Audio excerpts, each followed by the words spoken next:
Good morning, everyone. How's everybody doing on this gloomy Sunday morning? Well, I'm doing okay.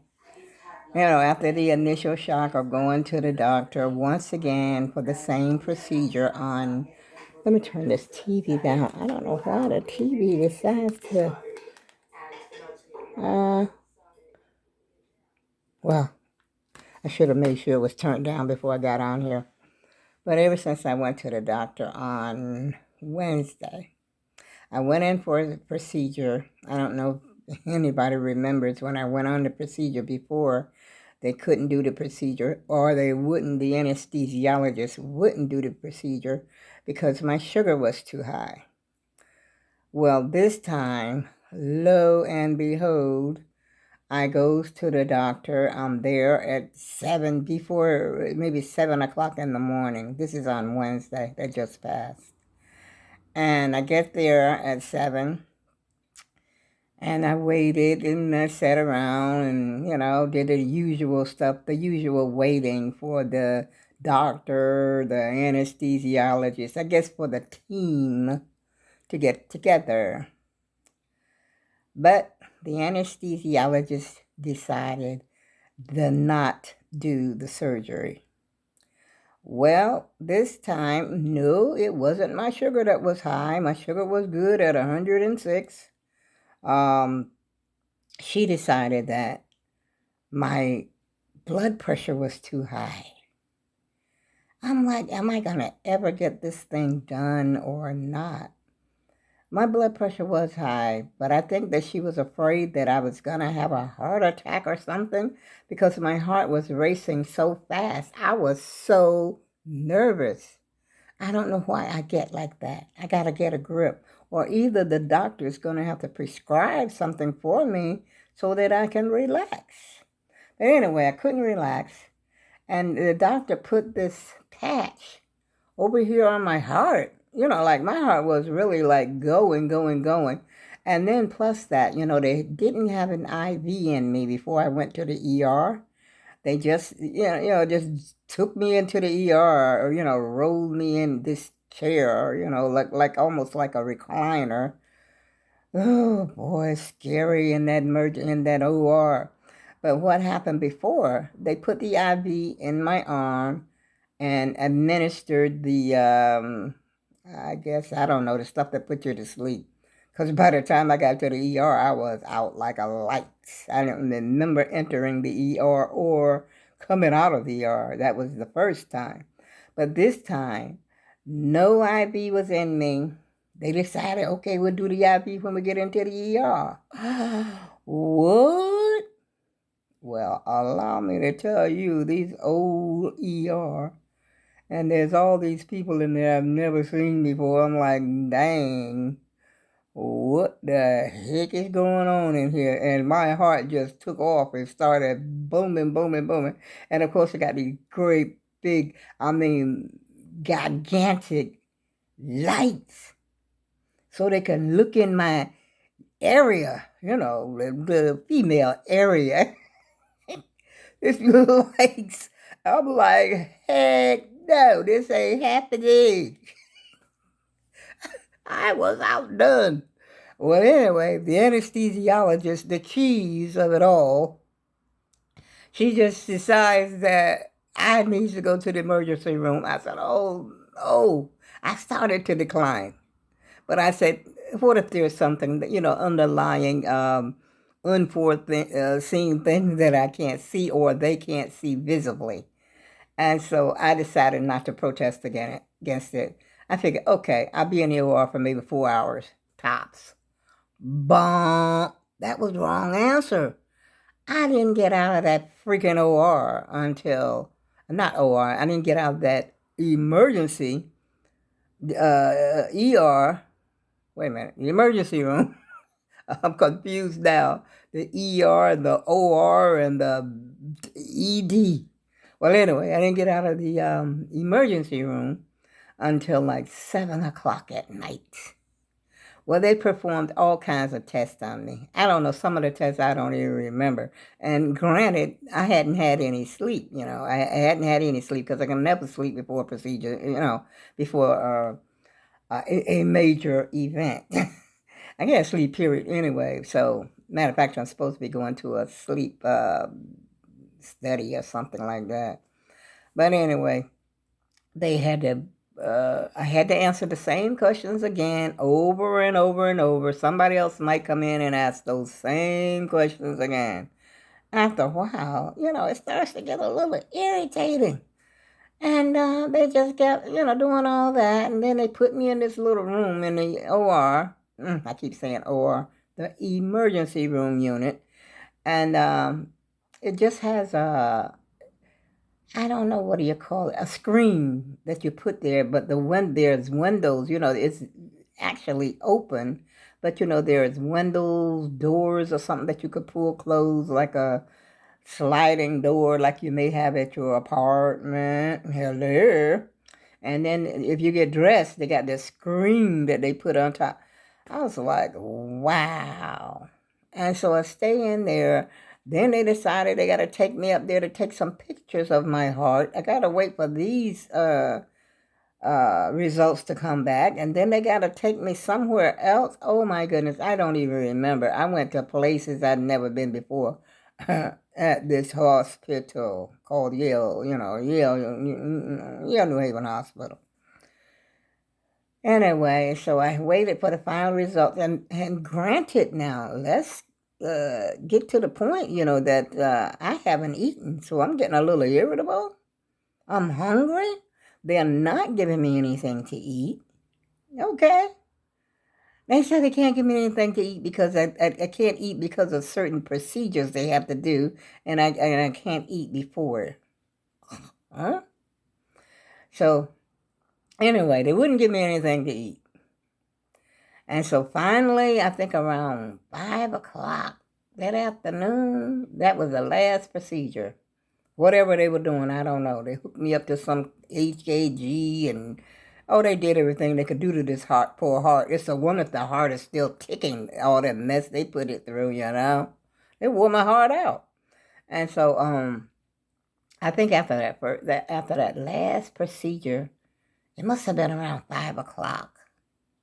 I'm starved. By this time, I'm starving because I haven't eaten anything since like 8 o'clock the night before. You know how before you have a procedure, you're not supposed to eat before you go into the emergency room. And so the night before, I hadn't had anything to eat or drink. And oh man, by this time, I am famished. I am hungry. I'm ready to eat one of the doctors. Take a bite out of one of them or something. And so, anyway, around 5 o'clock, so the nurse finally tells me, well, this is your last procedure. And, you got to stay here till the results of this, so you could talk to the doctor. I said, wow. But anyway, I finally got to get something to eat. And first, when I called down, because you have to order your own food. And so the nurse showed me, the menu and everything. And so she says, just look at the menu and see what you want to eat. And they'll bring it up to you. Okay. So I'm sitting, I'm in my little room. I got a nice little comfortable room this time. All by myself. The curtain is closed. I ain't got to deal or look at nobody because I'm a little perturbed, at this point. And so I called down to the food to get, get the food. And the cafeteria lady tells me, you can't have nothing to eat. Oh, what? I said, the nurse just told. She says, no, we have orders that you can't have anything. And so I called the nurse. I told the nurse, I said, they told me that I can't have anything. She said, well, wait a minute. So she did some calling, called down there or something. And did something, and, I guess the orders hadn't been lifted by the doctor or something. And so then I called back. And then they told me they're going to give me a cardiac diet. Oh, what the heck is a cardiac diet? I've heard of the glucose, what do you call it, the sugar, diabetic diet. And I said, oh my goodness. I said, well, can I have a tuna fish salad? She said, yeah, you could have a tuna fish salad. And I said, I'll have that, the soup of the day. They had some soup of the day, which turned out to be nasty. But being that I was so hungry, I ate it. Okay? And so it didn't take them long to bring it up, brought the food up. And I ate half of the sandwich. The tuna fish, didn't have much pizzazz, like I like my tuna fish. But I did eat half of it. I had it on wheat bread, I think it was, whole wheat bread. And I had some orange juice. The orange juice tasted like it was boiled. I'm like, what kind of mess are they serving up in here? I was expecting them to bring me some Minute Maid or some Tropicana or something. This orange juice I had never even heard of before. Nevertheless, I took a sip of it and ugh. So I let that go. I didn't get none of that. But I did tell the nurse I wanted some water, which they never did bring. Anyway, so I climbed back in my little bed in my little lonely room. And lo and behold, I actually went to sleep. And when I woke up, the doctor was there to talk to me. And so, I'm half awake and half up. And so the doctor says to me, couldn't find anything. Everything looked fine. Everything checked out fine. This, that, and the other. My lab and everything was fine. You can go home. Said to myself, it's been a very unpleasant event being here all day for this.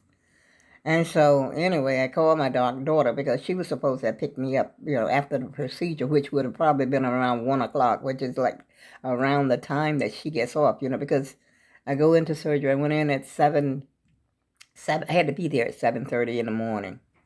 And so I'm thinking, okay, 7:30 by 8 o'clock, maybe they'll get started, but they didn't, of course. And so, like, she got off work about 1. But I called her back, because I was getting out. I'm ready to go home now, 7 p.m. And so I called her. I said, you don't have to come pick me up. I said, it's dark outside. And she doesn't like to drive in the dark. But she says, no, I'll come pick you up. That's no problem. I said, well, okay. So she came and picked me up. And then I came home, and that was the end of that story. But let's get back to the present day and time. I'm going to talk to you about this top that I got on. I'm pretty sure many of y'all have seen this top at Walmart maybe a couple of years ago. Well, I've never worn this top. I'm about to go to the store because I got to have some water. I only got like 3 bottles of water. And if it's not raining, it looks like it might be getting ready to rain or something out there. Or either I might make it before it starts to rain. This top I've had for at least 2 years. Y'all probably remember this top from Walmart about 2 years ago. The tag wasn't even off this shirt. This is a brand new shirt that was in my closet that I had forgotten about. As a matter of fact, I'm gonna do a whole a video about stuff in my closet that I have had there that I've never worn. It's just sitting there. And so I'm going to make a video about that maybe, I don't know, later on during the week when I feel like getting all that stuff out of there.